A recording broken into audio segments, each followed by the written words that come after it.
இலங்கை பொருளாதாரத்தின் முதுகெலும்பாக விவசாயம் விளங்குகின்றது. மழை வீழ்ச்சியின்மையால் முல்லைத்தீவு மாவட்டத்தின் பயிர்நிலங்கள் தொடர்ச்சியாக பாதிப்படைந்து வருகின்றன.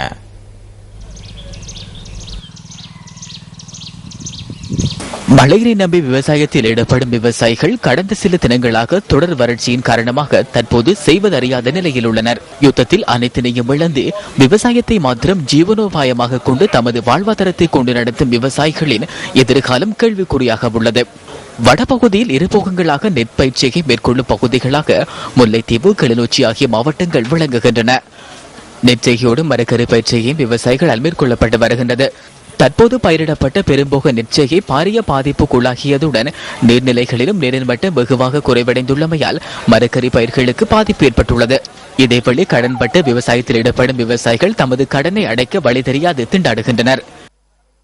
மழை இல்லை, ஞாபக பயிர் கொடி இவ்வளோதையும் செய்து கத்தரியிலேருந்து வண்டியிலேருந்து இந்த பைத்தியிலேருந்து சாலம் வச்சு எல்லாம் செய்கிறது. மழை இல்லை, கிணறு இல்லை. எங்களுக்கு முதல் பிரச்சனை கிணறு இல்லாமலுக்கு மழையை நம்பி தான் செய்தது. பொது கிணறு தான் பாவிக்கிறோம் நாங்கள். அது குடி தண்ணிக்கு தான் பாவிக்கிறோம். அதுலேயும் தண்ணி பெரிய தட்டுப்பாடாக இருக்குது குடி தண்ணிக்கு.